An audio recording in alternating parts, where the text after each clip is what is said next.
اللہ اللہ اللہ اللہ۔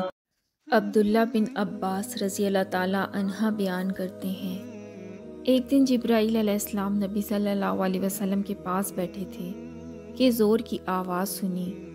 جبرائیل علیہ السلام نے اپنا سر اٹھایا اور فرمایا کہ آسمان کا ایک دروازہ ہے جو آج کھلا ہے، جو آج سے پہلے کبھی نہیں کھولا گیا۔ پھر اس میں سے ایک فرشتہ اترا۔ جبرائیل امین نے کہا کہ یہ ایک فرشتہ ہے جو آج سے پہلے کبھی زمین پر نہیں اترا۔ فرشتے نے آپ صلی اللہ علیہ وسلم کو سلام کیا اور آپ صلی اللہ علیہ وسلم کو 2 نوروں کی خوشخبری دی۔ یہ نور آپ صلی اللہ علیہ وسلم سے پہلے کسی نبی کو نہیں دیے گئے۔ سورۃ الفاتحہ اور دوسرا سورۃ البقرہ کی آخری 2 آیات۔ کوئی حرف اس میں سے نہ پڑھو گے کہ اس سے مانگی ہوئی چیز تمہیں نہ ملے، یعنی اس کو پڑھ کر اور دعائیں بھی قبول ہوتی ہیں۔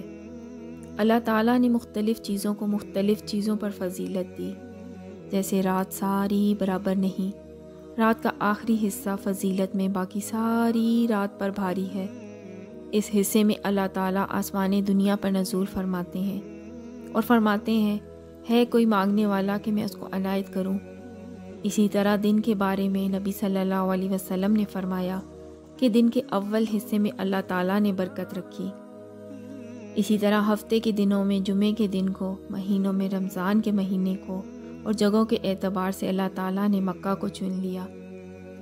پیغمبروں میں بعض کو بعض پر فضیلت دی۔ اسی طرح قرآن کی بعض صورتوں کو بعض صورتوں پر فضیلت دی۔ حالانکہ کلام سارے کا سارا اللہ کا ہے، لیکن بعض حصے سے زیادہ برکت والا ہے۔ جیسے الفاتحہ کو خاص فضیلت ہے، اس کو آیت شفا اور رقیہ بھی کہا گیا ہے۔ اس کو ہر نماز میں پڑھنا واجب کر دیا گیا، اور اس کا پڑھ کر دم بھی کیا جائے تو فائدہ ہے۔ اب یہ خاصیت جو سورۃ الفاتحہ میں ہے، کسی اور حصے میں نہیں۔ اسی طرح سورۃ البقرہ کی آخری 2 آیات بھی بہت اہمیت کی حامل ہے۔ ان کی ایک فضیلت یہ ہے کہ ان کو پڑھ کر جو بھی دعا کی جائے وہ قبول ہوگی۔ ایک اور حدیث میں عبداللہ بن مسعود رضی اللہ تعالیٰ عنہ فرماتے ہیں کہ آپ صلی اللہ علیہ وسلم معراج پر تشریف لے گئے۔ آپ صلی اللہ علیہ وسلم سدرۃ المنتہا تک پہنچے۔ زمین سے جو کچھ بھی اوپر چڑھتا ہے وہ یہاں آ کر ٹھہر جاتا ہے اور پھر لے لیا جاتا ہے، اور اوپر سے بھی جو کچھ آتا ہے وہ یہاں ٹھہر جاتا ہے اور پھر لے لیا جاتا ہے۔ اللہ تعالیٰ فرماتے ہیں، اذ یغشا سدرۃ ما یغشا، جب ڈھانپ رہا تھا سدرہ کو جو کچھ بھی ڈھانپ رہا تھا۔ جب نبی صلی اللہ علیہ وسلم معراج پر گئے تو بیری کے درخت کے اوپر جو روشنی ہے اس کی بات ہو رہی ہے۔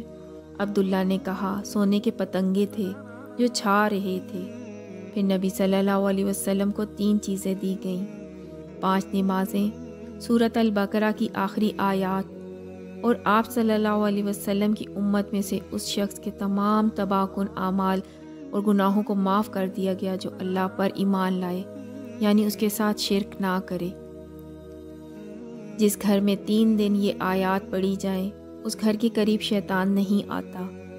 نبی صلی اللہ علیہ وسلم نے فرمایا کہ مجھے یہ آیات عرش کے نیچے ایک خاص خزانے سے دی گئیں جو مجھ سے پہلے کسی نبی کو نہیں دی گی۔